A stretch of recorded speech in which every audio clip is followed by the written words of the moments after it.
Je vous invite à lire dans l'évangile de Marc, au chapitre 5, un récit assez long et plein de choses qui se passent à l'intérieur de ce récit. J'en fais lecture, c'est les versets 21 à 41. Je vais laisser Ilan passer les diapos et je vais me concentrer sur la lecture. Jésus revint en barque de l'autre côté du lac. Une grande foule s'assembla autour de lui alors qu'il se tenait au bord de l'eau.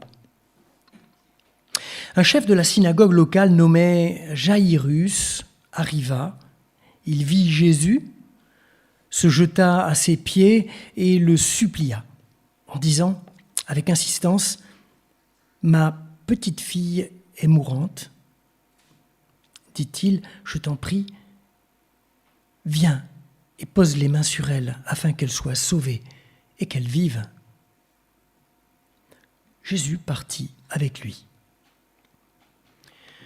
Une grande foule l'accompagnait et le pressait de tous côtés. Il y avait là une femme qui avait des pertes de sang depuis 12 ans. Elle avait été chez de nombreux médecins dont le traitement l'avait fait beaucoup souffrir. Elle y avait dépensé tout son argent, mais cela n'avait servi à rien. Au contraire, elle allait plus mal. Elle avait entendu parler de Jésus. Elle vint alors dans la foule, derrière lui, et toucha son vêtement. Car elle se disait, « Si je touche au moins ses vêtements, je serai guérie. » Sa perte de sang s'arrêta aussitôt et elle se sentit guérie de son mal. Au même moment, Jésus se rendit compte qu'une force était sortie de lui. Il se retourna au milieu de la foule et demanda « Qui a touché mes vêtements ?» Ses disciples lui répondirent « Tu vois que la foule te presse de tous côtés et tu demandes encore qui m'a touché ?» Mais Jésus regardait autour de lui pour voir qui avait fait cela. La femme tremblait de peur parce qu'elle savait ce qui lui était arrivé. Elle vint alors se jeter à ses pieds et lui avoua toute la vérité. Jésus lui dit « Ma fille, ta foi t'a guérie. Va en paix, délivrée de ton mal. » Tandis que Jésus parlait ainsi, des messagers vinrent de la maison du chef de la synagogue et lui dirent « Ta fille est morte. Pourquoi déranger encore le maître ?» Mais Jésus ne prêta aucune attention à leurs paroles et dit à Jaïrus « N'aie pas peur, crois seulement. » Il ne permit alors à personne de l'accompagner, si ce n'est à Jacques, à Pierre, à Jacques et à son frère Jean. Ils arrivèrent chez le chef de la synagogue où Jésus vit des gens très agités qui pleuraient, se lamentaient à grands cris. Il entra dans la maison et leur dit « Pourquoi toute cette agitation et ces pleurs ? L'enfant n'est pas morte, elle dort. » Mais ils se moquèrent de lui. Alors il les fit tous sortir, garda avec lui le père, la mère et les 3 disciples, et entra dans la chambre de l'enfant. Il la prit par la main et lui dit « Talitha koum », ce qui signifie « jeune fille, debout, je te le dis ». La jeune fille se leva aussitôt et se mit à marcher. Elle avait 12 ans.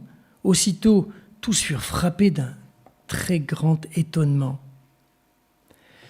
Mais Jésus leur recommanda fermement de ne le faire savoir à personne. Puis il leur dit « Donnez-lui à manger ».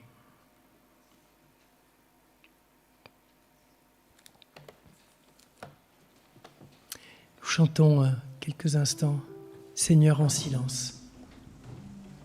Nous restons assis.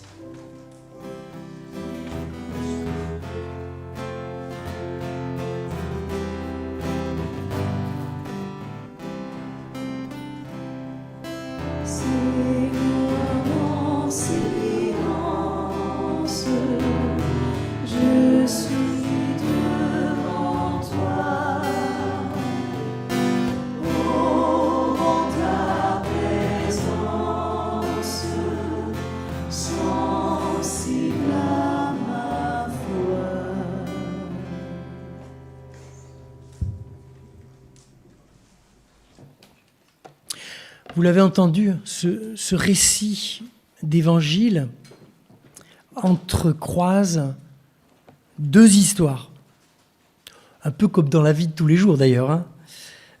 Il y a celle d'un notable juif, Jaïrus, dont la fille est à la dernière extrémité, et celle d'une femme anonyme, malade, qui perd son sang et qui vient à la rencontre de Jésus au milieu de la foule.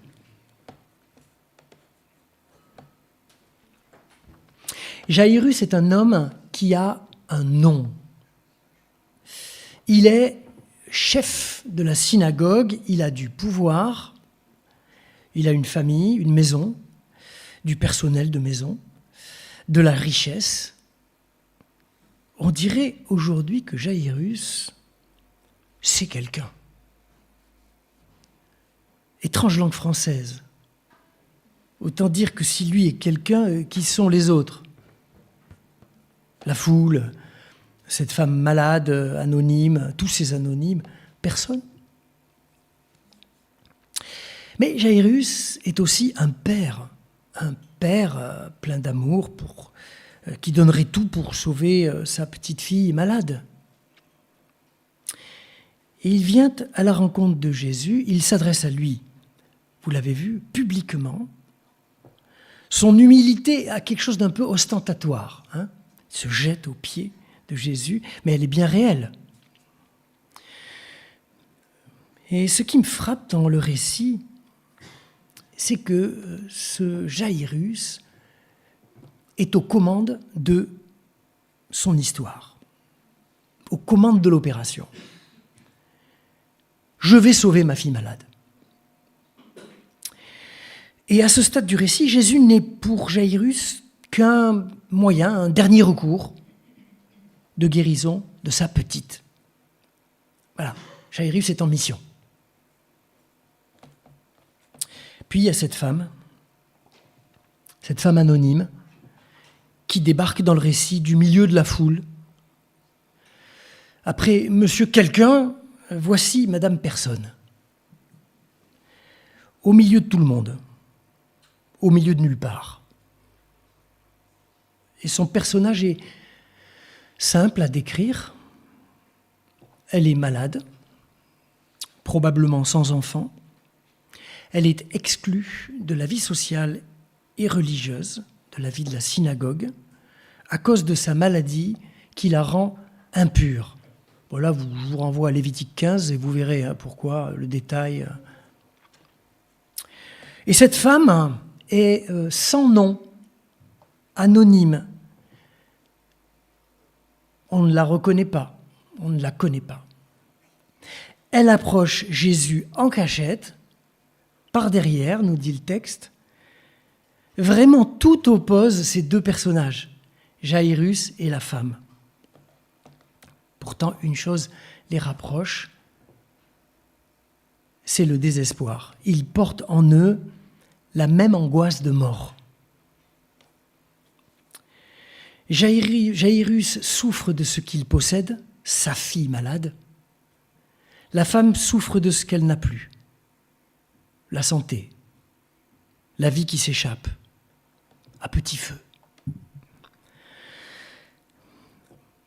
Je ne sais pas pourquoi, mais j'ai pensé, en lisant ce récit, à la queue, à la caisse du supermarché. Chacun à son tour. Hein. On en parlait ce matin avec Alain. Jaïrus a demandé le premier et il compte bien être servi le premier. Seulement, avec Jésus, les choses ne marchent pas comme au supermarché. Les premiers doivent apprendre à passer après les derniers. Et celle qui n'est rien, Madame Personne, va passer avant Monsieur Quelqu'un. Jaïrus, celui qui a tout. Ça, c'est la logique du royaume de Dieu, inversée.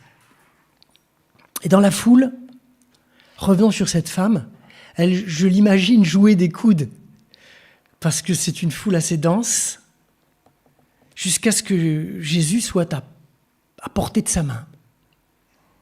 Et là, elle touche son manteau. C'est un geste qui, à la première lecture, qui me semble un peu superstitieux quand même. Hein. Un geste... elle croit que, finalement, il y a dans le corps de Jésus une puissance de guérison irradiante qu'elle va pouvoir capter par un simple contact avec le manteau. Elle sait peut-être aussi, parce qu'elle est juive et elle connaît sa Bible, j'imagine, elle sait peut-être aussi que dans la Bible, il y a des histoires de manteaux assez célèbres. Les manteaux de Samuel, le prophète, le manteau d'Élie, le prophète, qui symbolisaient l'onction divine et qui incarnaient l'autorité de Dieu. Voilà. Mais j'entends autre chose dans le geste de cette femme. Alors que la foule presse Jésus de tous côtés, elle s'approche et elle touche Jésus. Il y a la pression d'une foule anonyme qui n'empêche pas Jésus de sentir, de reconnaître un contact personnel, intime, de capter une attente vive, un appel au secours au milieu de ce chaos humain. En touchant Jésus, la femme commence, vous le sentez, hein, à sortir de son isolement, de son anonymat. Elle n'est plus seule au milieu de la foule, ils sont deux maintenant. Et le miracle se produit. Elle qui se pensait seule au monde, avec sa souffrance, seule enfermée dans sa peur de mourir, seule avec peut-être sa superstition, cette femme trouve la force de lancer un signal de détresse. Et voilà que l'homme au manteau s'arrête et se retourne. Une force est sortie de lui. La scène est très touchante. Vous voyez comment Jésus cherche cette femme du regard et il la voit et il la nomme fille. Et il établit avec elle une relation. Quand Jairus appelle sa fille « ma fille », Jésus appelle cette femme « fille », comme s'il désignait un lien de parenté commun avec le Père. La femme lui dit toute la vérité de sa vie.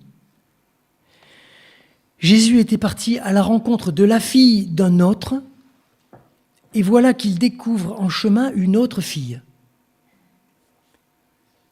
La fille du Père céleste, celle qui a la foi qui sauve. Je reviens à Jairus, on a commencé avec lui quand même, cette histoire va dans tous les sens. Jairus et sa fille. Avez-vous remarqué comment le récit parle de cette petite ? Ça, c'est moi qui mets le mot petite.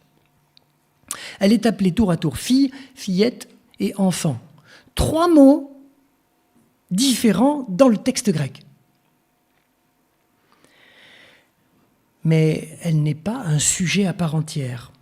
Nous l'avons dit, Jairus, c'est un monsieur, c'est quelqu'un. Elle n'est que la fille de son père. Elle n'est même que le prétexte de la rencontre entre Jairus et Jésus. Une figurante dans le récit. Autant la femme hémorragique est passée de l'anonymat et du silence à la rencontre personnelle et intime avec Jésus, autant on se demande comment la fille de monsieur Jairus va pouvoir exister elle aussi. Comment va-t-elle naître comme sujet dans ce récit ?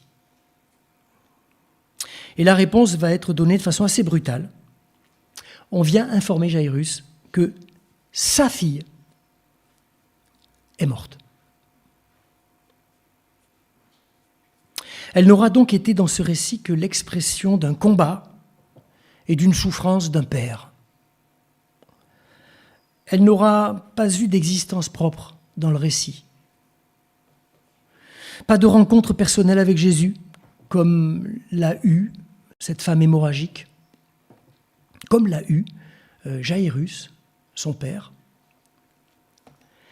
Eh bien, c'est là la grande beauté et la puissance incontrôlable de l'Évangile.